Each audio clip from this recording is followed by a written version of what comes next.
नमस्कार, मैं दीपा श्रीवास्तव साइकोलॉजिस्ट हूँ और कुछ प्रश्न आपके मेरे पास पहुँच रहे हैं। बात करना ज़रूरी है, ये मेरा चैनल का नाम है और मुझे लगता है कि बहुत सारी मानसिक समस्याएं बात करने से ही हल हो जाती हैं और वाकई हो जाती हैं। ये मेरा 23 साल का एक्सपीरियंस कहता है। ओसीडी के लिए मैंने कुछ वीडियो बनाए थे जिसमें मेरे पास बहुत सारे प्रश्न भी आए और कुछ फ़ोन भी आए। ओसीडी एक ऐसी बीमारी है जिसको पूर्णतः मानसिक बीमारी कहा जा सकता है। ये बिल्कुल भी शारीरिक नहीं है।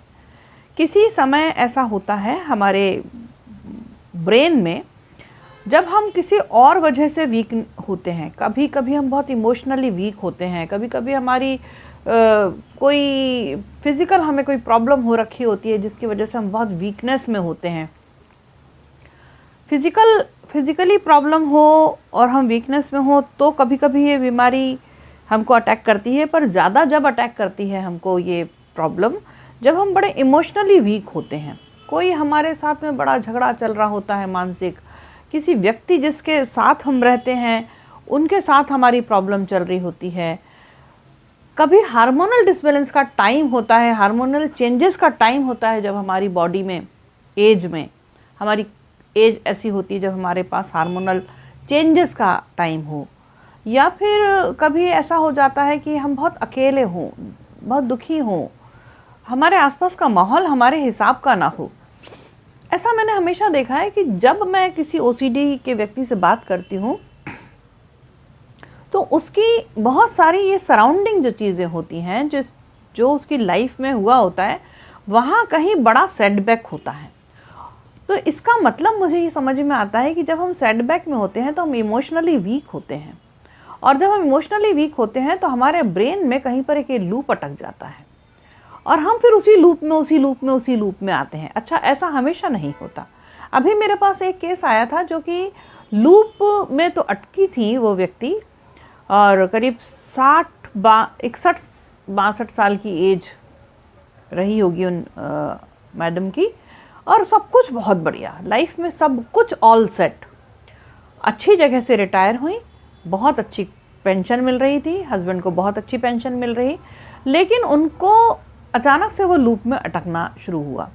तो उनके हिसाब से वो बहुत अच्छी लाइफ में थी, कोई दिक्कत ही नहीं थी। उन्होंने मुझे सब कुछ जितना भी बताया, जब मैंने उनकी काउंसलिंग की तो उन्होंने मुझे बहुत सारी चीज़ें बताई और हमेशा ये बताया हर बात में कि मेरा तो सब कुछ बहुत सेट है, मेरी बहू बहुत अच्छी है, मेरा बेटा बहुत अच्छा है, मेरी एक पोती है जिसके साथ मैं खूब खेलती हूँ, मेरे हस्बैंड मेरा बहुत ख्याल रखते हैं, सब कुछ अच्छा, सब कुछ बढ़िया। लेकिन मुझे फिर भी जानना था कि कहाँ कोई एक इमोशनल, इनका कुछ ना कुछ तो कहीं इनके अंदर कोई इमोशनली सेटबैक का टाइम आया है जिस वजह से ये लूप में अटकी हैं। जब बहुत पता किया, बहुत सारी बातें की, तो बातों बातों में उन्होंने बताया कि अरे मेरी मम्मी थी ना, वो भी ऐसा बोलती थी। तो मैंने कहा अच्छा, आपकी अब मम्मी नहीं है? वैसे भी 61-62 साल की जो लेडी खुद हो तो उसकी मम्मी का होना हमेशा ज़रूरी नहीं है कि इस उम्र में सबकी मम्मी हो। तो मैंने कहा अच्छा, अब आपकी मम्मी नहीं है तो मम्मी कहाँ है आप, मतलब कब तक थी आपकी मम्मी? तो बोली मेरी मम्मी अभी फरवरी में तो ख़त्म हुई। मैंने कहा अच्छा। और बोली अरे मेरी मम्मी ना मेरे साथ बहुत, मैं हर बात अपनी मम्मी को बताती थी, हर बात मेरी मम्मी को, और मैं अपने घर ले आती थी मम्मी को भाई के घर से हर कभी, और मैं उनके साथ रहती थी और मैं उनका ख्याल रखती थी। और फिर मैं रिटायर हुई, और रिटायर होकर के बस 2 महीने ही हुए थे और अचानक से मेरी मम्मी थोड़ी बीमार हुई, और जब मम्मी बीमार हुई तो मैं उनके पास नहीं जा पाई किसी वजह से, और मैं बहुत बिज़ी थी। मेरे घर में मेरी बहू को बच्चा होने वाला था, मैं बहुत ज़्यादा बिज़ी रही, और मेरी मम्मी अचानक से बीमार हुई और मैं उनका ख्याल भी नहीं रख पाई, उनको अपने घर नहीं लेकर आ पाई। और फिर अचानक से एक दिन मुझे खबर मिली कि मेरी मम्मी एक्सपायर हो गई, और मुझे इतना तकलीफ़ हुई है। और वो बताते बताते मुझे उनके आँखों में से आंसू झरझर बहने लगे। मैंने कहा अच्छा, आपकी मम्मी कब एक्सपायर हुई? बोली यही फरवरी में। और मैंने कहा ये जब से आपको ये जो ओसीडी की प्रॉब्लम हुई है कब से? तो बोले अप्रैल 1st वीक से। तो ये होता है, समझे आप? फरवरी लास्ट में उनकी मम्मी एक्सपायर हुई, रिचुअल्स करते करते मार्च आ गया, मार्च में उनकी बहू को बच्ची हुई, और फिर वो थोड़ी सी फ्री जब हुई तब उन्हें याद आया, क्योंकि वो बहुत बिजी थी उन दिनों, तब उन्हें याद आया कि वो जो बातें उनको मम्मी को बताती थी वो अब वहाँ पर फ़ोन लगाने के लिए उस फ़ोन नंबर पे कोई अवेलेबल नहीं था। वो जो अकेलापन आया, जबकि उनके घर में, उनकी फैमिली में सभी लोग थे, उनका सब ख्याल रखते थे, वो सबका ख्याल रखती थी, सबके साथ उनका रिश्ता बहुत अच्छा था, ऐसा कोई प्रॉब्लम नहीं थी। उसके बावजूद जैसे ही उनकी मम्मी का ख्याल उनको आया था तो उनको समझ नहीं आया कि वो इतने सेटबैक में गई कि उनको छोटी छोटी सी बात पर वो उलझने लगी। देखिए, एक तो उम्र का पड़ाव, दूसरा रिटायरमेंट के बाद का समय, तीसरा उनकी मम्मी का चले जाना, चौथा अब उनके पास कोई काम नहीं था। मैंने उनसे पूछा कि आपकी दिनचर्या क्या है, क्या क्या करते हो आप? तो वो बोले कि कुछ नहीं, सुबह उठते हैं, सब कामों के लिए मेड लगी हुई हैं और घर में बहू है वो भी काम करती है। थोड़ी देर मुझे अपनी बहू की बिटिया को देखना पड़ता है, मतलब वो खेलती रहती है, मैं देखती रहती हूँ, ऐसा कोई काम नहीं करती हूँ उसका। और धीरे धीरे शाम हो जाती है, शाम को हम सब मिल के फिर खाना वाना खाते हैं। दिन तो अपना अपना हो जाता है सबका अलग अलग, और बस फिर मैंने कहा फिर और दिन भर में क्या? नहीं, कोई काम ही नहीं है। अच्छा, तो फिर क्या करते हैं दिन भर में, समय बिताने के लिए क्या करते हैं? नहीं, देखिए मैं टीवी वगैरह तो देखती नहीं, मुझे टीवी देखने की आदत मुझे पसंद ही नहीं है बिल्कुल ही टीवी देखना। मेरे हस्बैंड हैं वो न्यूज़ देखते रहते हैं, तो वही मैं भी थोड़ा थोड़ा देख लेती हूँ, और वो हतावाज़ें लगती है मुझे न्यूज़ की, तो मुझे अच्छा नहीं लगता। तो फिर मैं अपना कुछ सो जाती हूँ थोड़ी देर। और क्या करती हैं? और कुछ नहीं। मैंने कहा पौधे वौधे, कभी गार्डनिंग का शौक़ है? बोले नहीं, मुझे ज़्यादा शौक़ नहीं। देखिए, मैं तो जॉब में रही हमेशा, तो इतना मेरे पास वर्क लोड रहता था कि मैं दोनों बच्चों को पाल के बड़ा करा, और जॉब में रही तो मैंने तो सब काम के लिए मेड लगा रखी थी, अच्छी सैलरी थी मेरी। अब मैं रिटायर हो भी गई तो मुझे काम तो घर का तो नहीं करते बनता, और ये पेड़ पौधे वगैरह बड़ा लेंदी काम रहता है, तो मैं तो नहीं करती हूँ ज़्यादा। लगे हैं घर में पेड़ पौधे, थोड़ा बहुत पानी वानी कभी से डाल देते हैं। अच्छा, तो कुल मिला के एक चीज़ समझ में आई कि इनके पास करने के लिए फ़िलहाल मानसिक और शारीरिक दोनों जब इकट्ठा होकर के कोई काम करते हैं ना, मतलब यहाँ से ऑर्डर आए और ये बॉडी काम करे, यहाँ से बॉडी काम करे और मन को संतुष्टि हो, ब्रेन को एक जगह पर ला करके, एक फोकस में लाकर हम उसको काम को कंप्लीट करें, तब हमारा जो बॉडी का एनवायरनमेंट होता है और ब्रेन का एनवायरनमेंट होता है वो एक हो जाता है, तो हमें मानसिक परेशानियाँ नहीं घेरती। लेकिन अगर ऐसा नहीं होता है तो भी मानसिक परेशानियाँ घेरती हैं।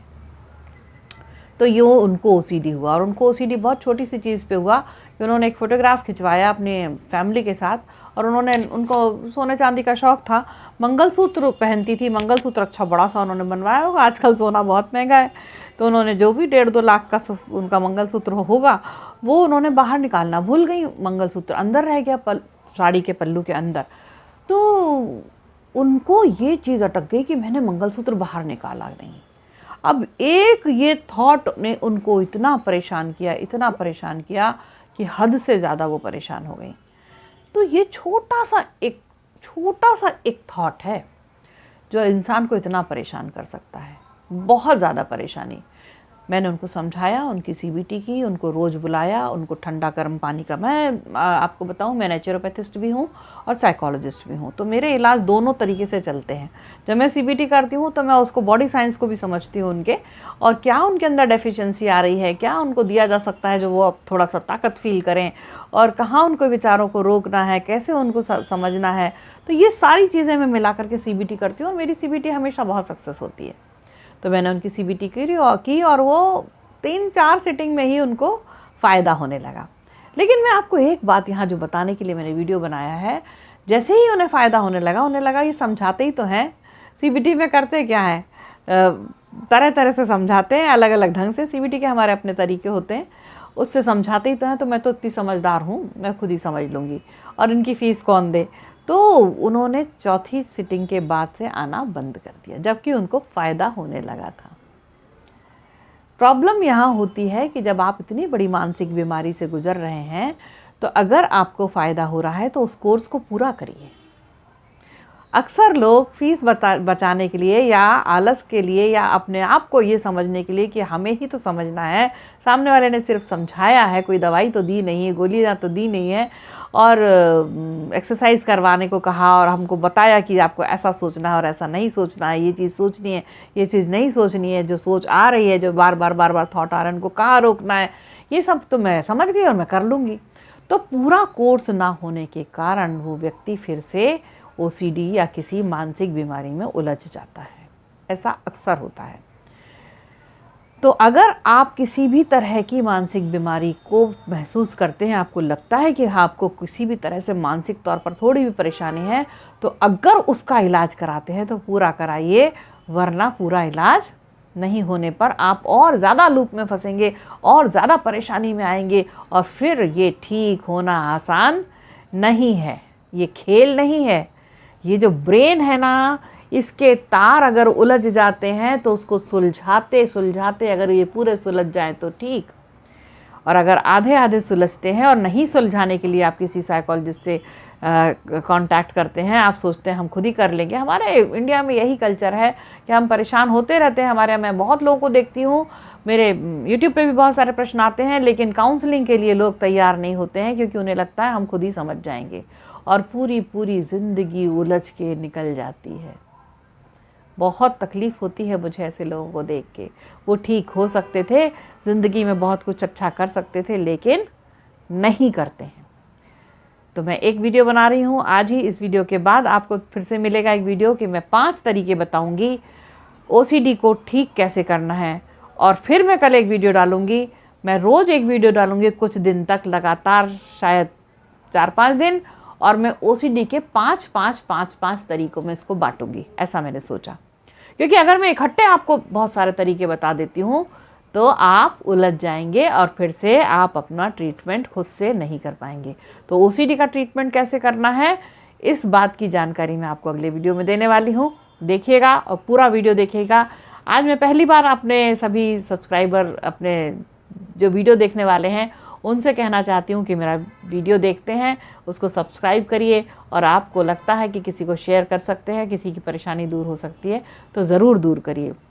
घरेलू समस्याएं हों, आपकी मानसिक समस्या हो, आपकी रिलेशनशिप में कोई प्रॉब्लम हो, आपके व्यवहार में, दूसरों के व्यवहार से आपको कोई परेशानी हो, मुझसे प्रश्न पूछ सकते हैं, इसी चैनल पर पूछ सकते हैं। मैं अपना नंबर भी कई बार फ्लोट करती हूँ, आप मुझसे फ़ोन पे बात कर सकते हैं। और मेरे चैनल को सब्सक्राइब ज़रूर करिए, लाइक ज़रूर करिए, और शेयर कर सके तो कोशिश करिए कि कुछ लोगों तक मेरा ये वीडियो पहुँचाएँ। और मैं अभी फिर से एक वीडियो बनाने वाली हूँ जिसमें मैं आपको बताने वाली हूँ कि ओसीडी से निपटने के, ओसीडी को फेस करने के, ओसीडी को सामने से शेर की तरह देखने से कैसे, कौन से तरीके हो सकते हैं कि आप ओसीडी को शेर की तरह सामने से देखो और ओसीडी को स्टॉप कर दो। ओसीडी को वहीं ऐसा रोको, रुक जा, और ओसीडी रुक जाए। इतना पावर आपके अंदर आ जाएगा अगर आप मेरे तरीक़ों से अपने आप को ट्रीट करते हैं। तो कोशिश करती हूँ 5 करके तरीके बताने की आपको।